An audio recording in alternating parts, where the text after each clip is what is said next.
As China's economy continues to spiral, workers are feeling the burden, as employers treat them more and more like slaves. And here I thought communism was a worker's paradise. Welcome to China Uncensored, I'm Chris Chappell. Mark your calendars, my friends, on Saturday, October 5th at 8 p.m. U.S. Eastern Time. I will be hosting a special live stream celebrating you for helping us reach 2 million subscribers. And you'll want to be there. There will be some big announcements about the future of the show, and Matt Shelley and I will do something we've never done before. Again, that's Saturday, October 5th at 8 p.m. Eastern Time. See you there. And now, on with the show. So working in China is flat out depressing. Like, put nets under the building to stop people from jumping to their deaths depressing. Many live the technically illegal 996 life, which means working from 9 a.m. to 9 p.m. 6 days a week.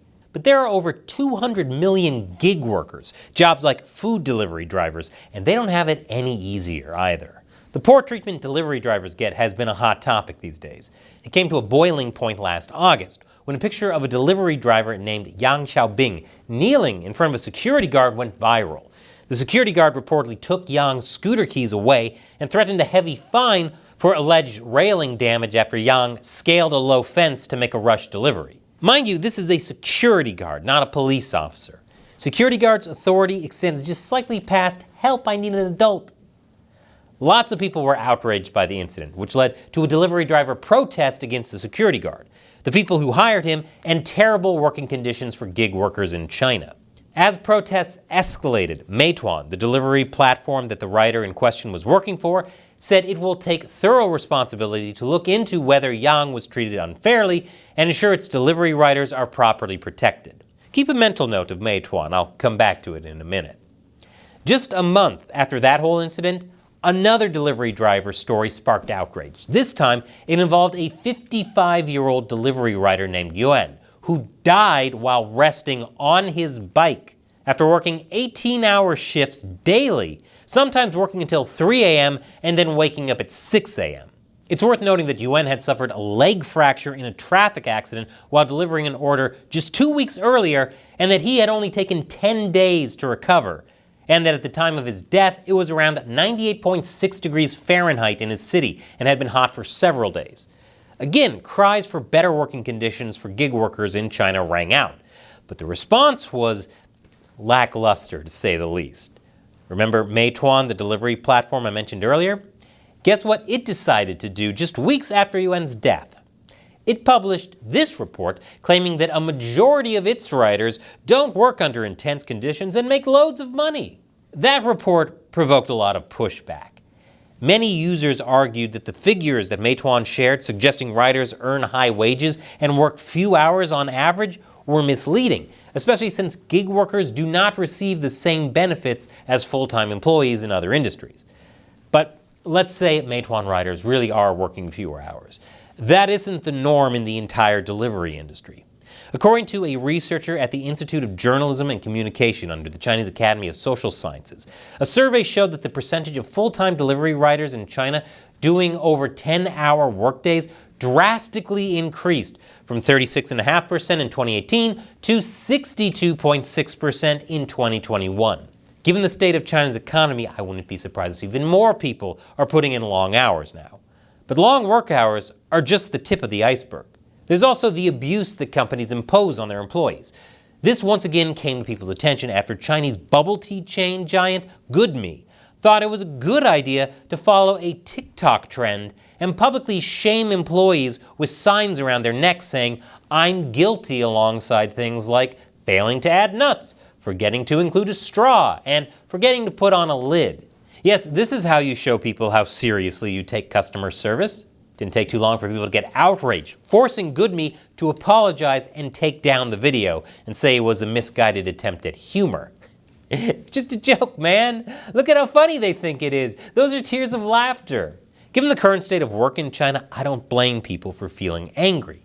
Employees are burned out and at their wits' end. And there have even been some rather viral stories of employees snapping and fighting with customers. This is equal parts chaotic and cathartic. This sort of thing has been getting a lot of attention these days. And all that's if you even have a job. Enter China's youth unemployment rate. When people suspected that youth unemployment may have hit as high as almost 50% last year, the CCP stopped sharing youth jobless data. Months later, it resumed publishing youth jobless data, only with a new method to make the numbers lower. But even with the new metric, China's official data shows that things are rapidly getting worse. China's youth unemployment hit a new high recently as fresh college graduates flood the market. China's National Bureau of Statistics reported that the jobless rate for 16 to 24-year-olds rose to 18.8% in August, from 17.1% in July and 13.2% in June.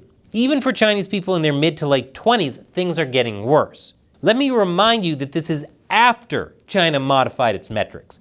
It doesn't count people who are still in school and does a whole lot of mathematical alchemy to make the numbers as low as possible. So things are a lot worse than they seem. This comes as the Chinese economy continues faltering, with its retail sales and industrial data growing more slowly than expected, and its stock market taking a nosedive. With an economy this bad, it's no surprise companies are hesitant to hire new people. For all they know, things could get even worse. They might have to fire people, and that would cost a lot, since companies are required to give a 30-day notice plus 2 months' salary.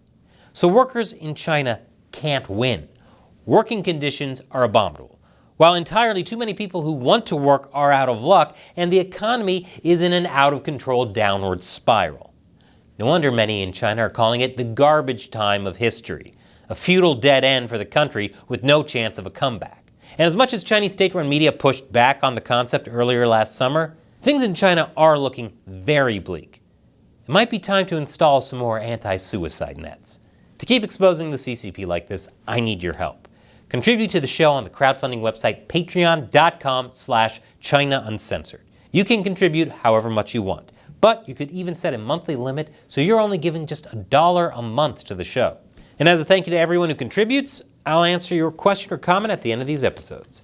Today's comes from Eugene Arsano Jr. Chris, with these tactics, how in the hell does the CCP think this will inspire people to increase their shrinking population? Great question, Eugene, especially for this episode. So Eugene was actually responding to this episode I did earlier this week about how the CCP has been warning Chinese people essentially not to trust anyone foreign. You should only trust the CCP. Obviously, most Chinese people see through all this mess. Because as I talked about in this episode, the thing that's really affecting people is not foreign spies, but the fact that just earning a living is becoming damn near impossible, which is a big reason why China's population is declining. Over the next century, the population could even halve. Now, a big part of that was the one-child policy that meant for decades, China's population was kept artificially limited through forced abortions and sterilizations. Yes, workers' paradise. But now the current generation of young people don't want to get married. They don't want to have kids. They can barely survive themselves. And this will have tremendous ramifications for the Communist Party. So let that be a lesson to you. Communism doesn't make people want to make babies. Thanks for your question and your support, Eugene. But you know what does make people want to have babies? All the things that I know are in your browser history. And on this episode from my new gaming channel, I talk about why you should probably delete it. Click here to check it out. And click that orange button to join me on Patreon. Once again, I'm Chris Chappell. Thanks for watching China Uncensored.